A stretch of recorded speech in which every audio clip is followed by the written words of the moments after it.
मासूम लड़कियों को वर्गलाकर घरों से भगाने का सिलसिला न थम सका। मजबूर और गरीब बाप की शादीशुदा बेटी को एक दरिंदा वर्गलाकर घर से भगा कर ले गया।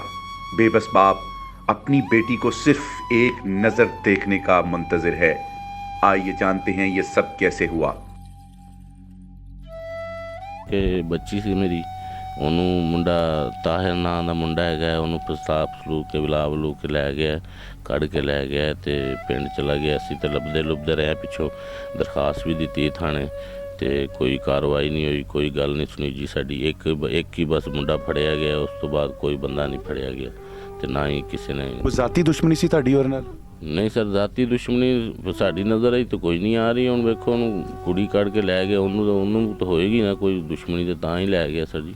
ਤੇ ਕਦੀ ਇਸ ਤੋਂ ਪਹਿਲੇ ਬੱਚੀ ਨੇ ਤੁਹਾਡੇ ਨਾਲ ਕੋਈ ਉਹਦੇ ਬਾਰੇ 'ਚ ਕੋਈ ਗੱਲ ਕੀਤੀ ਹੋਵੇ?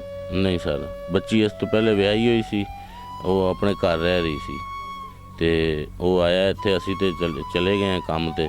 ਇਹ ਨਾਲ ਵਾਲਾ ਕਮਰੇ 'ਚ ਉਹ ਰਹਿ ਰਿਹਾ ਸੀ, ਇਹ ਸਾਹਮਣੇ ਕਮਰੇ 'ਚ ਅਸੀਂ ਰਹਿ ਰਹੇ ਸੀ। ਬੱਚੀ ਦੇ ਜਿਹੜੇ ਸਸੁਰਾਲ ਵਾਲੇ ਨੇ, ਉਹਦਾ ਜਿਹੜਾ ਪਹਿਲਾ ਬੰਦਾ ਹੈ, ਉਹ ਕੀ ਕਰ ਰਹੇ ਨੇ? ਉਹ ਕੁਝ ਨਹੀਂ ਕਰ ਰਿਹਾ। ਉਹਨਾਂ ਨੂੰ ਮੈਂ ਕਿਹਾ ਸੀ, ਮੈਂ ਕਿਹਾ ਜੀ ਇਹ ਮਸਲਾ ਬਣ ਗਿਆ, ਗਈ ਵੀ ਉਹਨਾਂ ਨੇ ਘਰੋਂ ਹੀ ਅਤੇ ਮਤਲਬ ਕਿ ਉਹ ਜਦੋਂ ਪਤਾ ਲੱਗਿਆ ਅਤੇ ਭੱਜ ਗਈ। ਮੈਨੂੰ ਉਹਨਾਂ ਨੇ ਫੋਨ ਕੀਤਾ, ਮੈਂ ਵੀ ਕੰਮ 'ਤੇ ਗਿਆ ਸੀ ਸਾਹਿਬ ਜ਼ਾਹਿਰ, ਮੈਨੂੰ ਫੋਨ ਕੀਤਾ ਅਤੇ ਦੱਸਿਆ ਵੀ ਇਸ ਤਰ੍ਹਾਂ ਨਾਲ ਬੇਟੀ ਭੱਜ ਗਈ। ਅਤੇ ਮੈਂ ਉਹਨੂੰ ਕਿਹਾ ਵੀ ਆ ਜਾ ਥਾਣੇ ਚਲੀਏ, ਦਰਖਾਸਤ ਦਈਏ। ਉਹਨੇ ਕਿਹਾ ਨਹੀਂ ਜੀ, ਸਾਡਾ ਕੋਈ ਤਲਕ ਨਹੀਂ, ਅਸੀਂ ਛੱਡ ਦਿੱਤੀ, ਅਸੀਂ ਨਹੀਂ ਕੋਈ ਤੁਹਾਡੀ ਹੈਲਪ ਕਰਨੀ, ਤੁਸੀਂ ਜਾਣੋ ਅਤੇ ਤੁਹਾਡਾ ਕੰਮ ਜਾਣਾ। ਇਹਦਾ ਮਤਲਬ ਹੈ ਕਿ ਫਿਰ ਜੇ ਉਹਦੇ ਕੋਲ ਨੱਸ ਗਈ ਹੈ ਤਾਂ ਫਿਰ ਸਹੀ ਹੋਇਆ ਉਹਦੇ ਨਾਲ ਕਿ ਉਹ ਐਡਾ ਜੋਗਾ ਹੀ ਨਹੀਂ ਸੀਗਾ ਕਿ ਆਪਣੀ ਘਰ ਵਾਲੀ ਦੀ ਹਿਫਾਜ਼ਤ ਕਰ ਸਕਦਾ। ਆਹੋ, ਉਹਨੂੰ ਮੈਂ ਕਿਹਾ, ਉਹਨੂੰ ਵੀ ਕਿਹਾ, ਉਹਦੇ ਪਿਓ ਨੂੰ ਵੀ ਕਿਹਾ, ਮੈਂ ਕਿਹਾ ਯਾਰ ਆਓ ਮੇਰੇ ਨਾਲ ਵੀ ਉੱਥੇ ਥਾਣੇ ਦਰਖਾਸਤ ਦਈਏ ਜਾਂ ਉਹਨਾਂ ਦੇ ਖਿਲਾਫ ਕੋਈ ਕਾਰਵਾਈ ਕਰੀਏ। ਉਹਨਾਂ ਨੇ ਆਖਿਆ ਨਹੀਂ ਜੀ, ਅਸੀਂ ਨਹੀਂ ਕਰਨੀ, ਸਾਡੇ ਵੱਲੋਂ ਚਲੀ ਗਈ, ਦਫਾ ਹੋਵੇ, ਅਸੀਂ ਨਹੀਂ ਪਿੱਛੇ ਜਾਣਾ ਹੈ ਜੇ। ਕੋਈ ਉਹਦਾ ਅੱਗਾ ਪਿੱਛੇ ਕੋਈ ਅਤਾ ਪਤਾ ਚੱਲਿਆ? ਕੋਈ ਫੋਨ ਸ਼ੂਨ ਆਇਆ ਬੱਚੀ ਦਾ? ਨਹੀਂ ਸਰ, ਕੋਈ ਫੋਨ ਸ਼ੂਨ ਨਹੀਂ ਆਇਆ।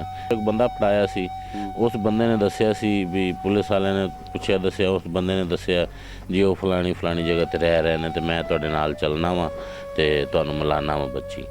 ਅਸੀਂ ਉਹਨੂੰ ਨਾਲ ਲੈ ਕੇ ਗਏ, ਮੈਂ ਗਿਆ, ਮੇਰਾ ਭਾਈ ਗਿਆ, ਮੇਰੀ ਅੰਮੀ ਗਈ, ਉਹ ਦੋ ਬੰਦੇ ਸਾਨੂੰ ਉਹਨਾਂ ਨੂੰ ਨਾਲ ਲੈ ਕੇ ਗਏ। ਉਹਨਾਂ ਦਾ ਖਰਚਾ ਭਾੜਾ ਅਸੀਂ ਕੀਤਾ। ਉੱਥੇ ਜਾ ਕੇ ਵਕੀਲ ਸਾਹਿਬ ਨਾਲ ਗੱਲ ਕੀਤੀ ਅਤੇ ਫਿਰ ਉਹਨੇ ਕਿਹਾ ਵੀ ਠੀਕ ਹੈ, ਮਿਲਾਨੇ ਆ। 1 ਮਿੰਟ ਲਈ ਬਸ ਮੁਲਾਕਾਤ ਹੋਈ ਹੈ, ਬਸ 1 ਮਿੰਟ ਵਾਸਤੇ? ਹਾਂਜੀ, ਇੰਨੀ ਗੱਲ ਕੀਤੀ। ਮੈਂ ਉਹਨੂੰ ਕਿਹਾ ਬੱਚੀ ਨੂੰ, ਮੈਂ ਕਿਹਾ ਆ ਜਾ ਪੁੱਤਰ ਵਾਪਸ ਘਰ ਚਲੀਏ। ਉਹਨੇ ਕਹਿੰਦੇ ਅੱਬੂ ਮੈਨੂੰ 2 ਦਿਨਾਂ ਦਾ ਟਾਈਮ ਦੇ ਦਿਓ, ਜਾਂ ਇਹਨਾਂ ਕੋਲ ਤੁਹਾਨੂੰ ਰਿਸ਼ਤਾ ਲੈ ਦਿਆਂਗੀ ਜਾਂ ਮੈਂ ਤੁਹਾਡੇ ਨਾਲ ਖੁਦ ਚਲੀ ਜਾਵਾਂਗੀ। ਮੈਂ ਇੰਨੀ ਗੱਲ ਹੋਈ ਹੈ ਅਤੇ ਉਹਨਾਂ ਨੇ ਕਾਰ 'ਤੇ ਬਿਠਾਈ ਅਤੇ ਲੈ ਕੇ ਚਲੇ ਗਏ।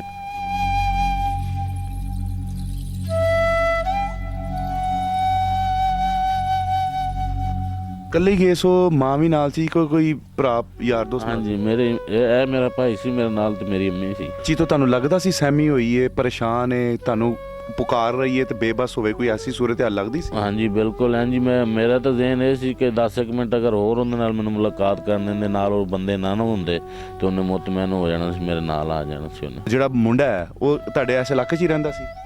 ਨਹੀਂ, ਸਾਡੇ ਇਲਾਕੇ ਨਹੀਂ ਰਹਿੰਦਾ ਸੀ ਉਹ, ਉੱਥੇ ਉਹੀ ਜਗ੍ਹਾ 'ਤੇ ਰਹਿੰਦਾ ਸੀ? ਵੈਲੈਂਸ਼ੀਆ ਟਾਊਨ ਰਹਿੰਦਾ ਸੀ।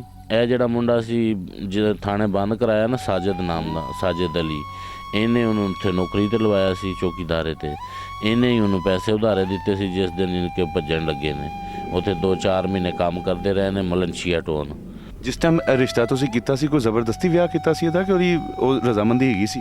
ਨਹੀਂ, ਰਜ਼ਾਮੰਦੀ ਹੈਗੀ ਸੀ। ਜ਼ਬਰਦਸਤੀ ਦੇ ਤੁਹਾਨੂੰ ਪਤਾ ਅੱਜ ਕੱਲ੍ਹ ਦੇ ਦੌਰ ਨਹੀਂ ਨਾ ਹੋ ਸਕਦੀ। ਬੇਟੀ ਦੇ ਨਾਲ ਤੁਹਾਡੀ ਸਿਰਫ ਇੱਕ ਲਮਹੇ ਵਾਸਤੇ ਮੁਲਾਕਾਤ ਕਰਵਾਈ ਏ। ਉਸ ਇਲਾਕੇ ਦੇ ਵਿੱਚ ਜੇ ਤੁਸੀਂ ਪਹੁੰਚ ਗਏ ਹੋ, ਮਾੜੇ ਹੋ ਤੁਸੀਂ, ਪੈਸੇ ਪੂਸੇ ਵੀ ਲਾ ਕੇ ਗਏ, ਪੁਲਿਸ ਨਹੀਂ ਪਹੁੰਚ ਸਕੀ ਉੱਥੇ? ਨਹੀਂ ਸਰ, ਪੁਲਿਸ ਨਹੀਂ ਗਈ। ਤੇ ਪੁਲਿਸ ਕਿਉਂ ਨਹੀਂ ਜਾਂਦੀ? ਕੀ ਵਜ੍ਹਾ ਉਹਦੀ? ਕੀ ਸੂਰਤ ਹਾਲ ਹੈ? ਇਹ ਤਾਂ ਹੁਣ ਅੱਲਾ ਬਿਹਤਰ ਜਾਣਦੇ ਨੇ। ਉਹ ਕਹਿੰਦੇ ਨੇ ਜੀ ਉਹਨਾਂ ਦਾ ਨੰਬਰ ਬੰਦ ਹੋ ਗਿਆ, ਸਾਨੂੰ ਪਤਾ ਹੀ ਨਹੀਂ ਹੈ ਕਿੱਥੇ। ਉਹਨਾਂ ਨੇ ਦੱਸਿਆ ਕਿਸੇ ਨਕਾਹ ਨਕੂ ਕਰ ਲਿਆ ਹੈ? ਬਿਲਕੁਲ, ਉਹਨਾਂ ਨੇ ਪਹਿਲੇ ਉਦੋਂ ਹੀ ਜਦੋਂ ਮੈਂ ਮਿਲਣ ਵਾਸਤੇ ਗਿਆ ਸੀ, ਉਦੋਂ ਤਾਂ ਮਤਲਬ ਕਿ 1.5 ਮਹੀਨਾ ਹੋਇਆ ਸੀ, ਉਦੋਂ ਹੀ ਕਹਿ ਰਿਹਾ ਸੀ ਤਲਾਕ ਵੀ ਹੋ ਗਈ, ਨਿਕਾਹ ਵੀ ਹੋ ਗਿਆ। ਕੀ ਕਹਿਣਾ ਚਾਹੇਗਾ ਇੱਕ ਬੇਬਸ ਤੇ ਮਜਬੂਰ ਬਾਪ? ਬਸ ਸਾਰੇ ਹੀ ਕਹਿਣਾ ਚਾਹੁੰਦਾ ਵੀ ਮੇਰੀ ਮਦਦ ਕੀਤੀ ਜਾਵੇ, ਮੇਰੀ ਬੱਚੀ ਵਾਪਸ ਲੈ ਕੇ ਦਿੱਤੀ ਜਾਵੇ। ਇਹ ਰਿਕੁਐਸਟ ਕਰ ਸਕਦੇ ਹਾਂ ਸਾਡੀ, ਉਸ ਦੇ ਉੱਤੇ ਹੋਰ ਕੀ ਕਰ ਸਕਦੇ।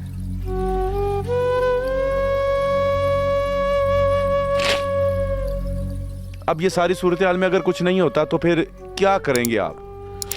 खामोश होकर घर बैठ जाएंगे कि इंसाफ के लिए किसी का दरवाज़ा खटखटाएंगे मीडिया के अलावा? कोशिश तो करेंगे, अब किसी और के पास जाएं, किसी और के पास जाएं, कोशिश तो करेंगे। बेटी गई है घर से तो घर तो नहीं बैठ सकते ना जी, कहीं ना कहीं तो जाएंगे ही। ਪਿਛਲੇ 3-4 ਮਹੀਨੇ ਤੋਂ ਧਿਆਨ ਤੇ ਧੀ ਵਾਲੀ ਹੋਣਾ ਹੈ, ਕੰਮਕਾਰ ਵੀ ਕੁਝ ਨਹੀਂ ਕਰਦੇ? ਨਹੀਂ ਕਰ ਰਿਹਾ ਉਹ, ਜਦੋਂ ਦੀ ਬੱਚੀ ਗਈ ਉਹਨਾਂ ਦੀ ਨੌਕਰੀ ਛੱਡੀ ਹੈ, ਬਸ ਇੱਧਰ ਹੀ ਕਦੀ ਥਾਣੇ ਜਾ ਰਹੇ, ਕਦੀ ਕਚਹਿਰੀ ਜਾ ਰਹੇ, ਕਦੀ ਉਸ ਅਦਾਲਤ ਤੇ ਜਾ ਰਹੇ, ਕਦੀ ਉੱਧਰ ਜਾ ਰਹੇ, ਕਦੀ ਉੱਧਰ ਜਾ ਰਹੇ। ਆਵਾਮ ਨੂੰ ਕੁਝ ਕਹਿਣਾ ਚਾਹੋਗੇ? ਆਵਾਮ ਅੱਗੇ ਇਹ ਰਿਕੁਐਸਟ ਹੈਗੀ ਹੈ ਜੀ, ਕੋਈ ਮਿਹਰਬਾਨੀ ਕਰੇ, ਕੋਈ ਮਦਦ ਕਰਨ ਸਾਡੀ, ਕੋਈ ਬੱਚੀ ਦਵਾ ਦੇਣ ਵਾਪਸ, ਸਾਡੀ ਮਿਹਰਬਾਨੀ ਹੋਏਗੀ ਜੀ।